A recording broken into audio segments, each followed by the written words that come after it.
Good morning children. Welcome back to English online class of Sri Gokulam Public School, Guruvayur. I hope you all are doing great and staying safe at home. Yes? Okay, then let's start our today's session. Today we will discuss the three kinds of non-finite verbs: infinitives, participles and gerunds. We have already discussed finite and non-finite verbs. Still, let me discuss the same question that I have posted as the test question in our previous class.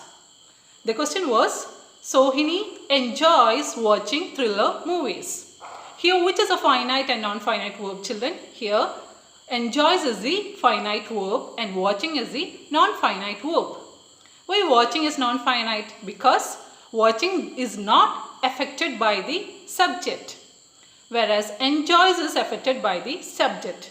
If I say Sohini and Mohini, I'll have to use enjoy. Enjoys become enjoy. Sohini and Mohini enjoy watching thriller movies. Still, watching remains unaffected. Another example, Sohini enjoyed watching thriller movies. Again, enjoyed is affected by the subject. If we have to mention the past tense, we have to use enjoyed. So, enjoyed is affected. Still, watching remains the same. Watching is not affected. So, watching is the non-finite verb. The verbs that are not affected by the subject in number, person or tense, it is non-finite verb. Whereas the verbs that is affected by the subject, it is finite verbs. Finite verb always has a subject. It is limited to the subject. That is the meaning of the word finite. Finite means limited. Okay, children, then let's move to today's topic. Let's start with infinitive. Children, don't get frightened by hearing such big names like infinitives, participles or gerunds, because even though they appear so big, when we move close to them, they are so simple. They are very simple topics. Let's move to the first one, infinitives. Infinitives, they are the base form of the verb, base or the root form of the verb. What do you mean by this base or root form of the verb? For example, break, broke, broken. It is a V1, V2 and V3 form. So, which is a base form here? It is break. It is from the word break or from the verb break that we have formed the other two words. Which are the other two words? Broke and broken. Next one, go, went, gone. Here, which is a base form? It is base form is go. It is from the word go we formed other two words, went and gone. Next, see, saw, seen. Here, which is a base form? It is see. It is from the word see that we have formed the other two forms of the verb. Which are the other two forms? Past form and the past participle forms of the verb. I hope now you understood the base form or the root form of the verb, right? So simple. Infinitives are the base form of the verb or the root form of the verb. Infinitives are divided into two. They are bare infinitive and to infinitive. Bare infinitive means, for example, write. And to infinitive means if I add to before the base form or the root form of the verb, it becomes to infinitive. To write. Then cut. To cut. To cut is a to infinitive and cut is a bare infinitive. If I don't add to before the base form of the verb, it becomes bare infinitive. If I add to before the base form, it becomes to infinitive. Okay. To sing, to write, to dance, all these are to infinitives. If I say just dance, sing, write, all these are bare infinitive. Okay. I hope you understood the difference between bare infinitive and to infinitive. Let me use it in sentences. For example, it is difficult to describe my feelings. Here, which is the infinitive? It is to describe.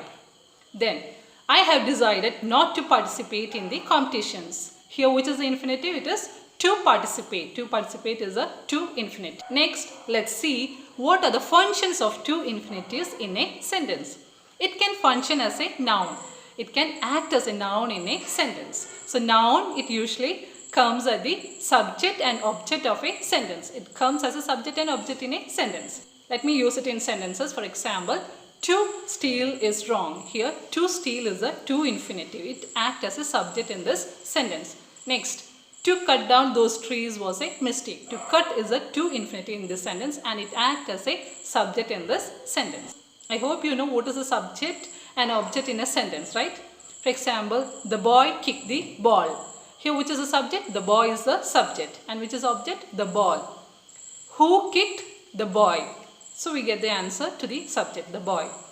What did the boy kick? the ball. So the ball becomes the object. If you ask what or whom to the verb, you get the answer for the object. If you ask who or what to the verb, you get the answer to the subject. Okay. So here this to infinitive, it acts as a subject in a sentence. Even though it is a verb, it acts as a subject in a sentence. Next one. It usually comes after verbs like hope, want, able and all. So for example, she wants to go home. See, I have used to go after the word want. He has agreed to return the books. After the word agree, I have used the to infinitive to return. It is also used after nouns and adjectives. For example, we are happy to see you. Here, happy is the adjective. To see is the to infinitive. We are excited to hear about the reopening of the school. Here, to hear is the infinitive. I have used to hear or the to infinitive after the adjective excited. I hope you understood the functions of to infinitives in a sentence. It can function as a noun or it can function as a subject in a sentence. It comes after words like hope, want, agree, able, etc. Then it is used after nouns or adjectives. Now let's come to the bare infinitive. Bare infinitive, I have already told you, it is a base form of the verb. Okay. And bare infinitives are used after modals. Modals means modal auxiliaries. Which are the modal auxiliaries? May, might, can, could, shall, should, will, would, dare, need, used to. All these are modal auxiliaries. For example, you can go now. Here I have used go. Go is the bare infinitive. I used go after the modal auxiliary can. The bare infinitives are also used after the words like hear, see, let, make, etc. Let me tell you some examples for that. I won't let you go unless you promise to write the notes. See, after let I have used the bare infinitive. It is go. I hope you understood infinitives. So now let's move to participles. Participles is also a form of verb, but sometimes it also acts as an adjective. It functions both as a verb or an adjective. And participles are again divided into two. They are present participles and past participles. Present participles end in ing, verb plus ing. Whereas past participles, it ends in ed or en or t or d or n. It ends in ed, en, t, d and n. Most of the past participles, they end in ed. For example, played, walked, laughed, delighted, smiled. All these are past participles. When we add ing to the verb, it becomes present participles.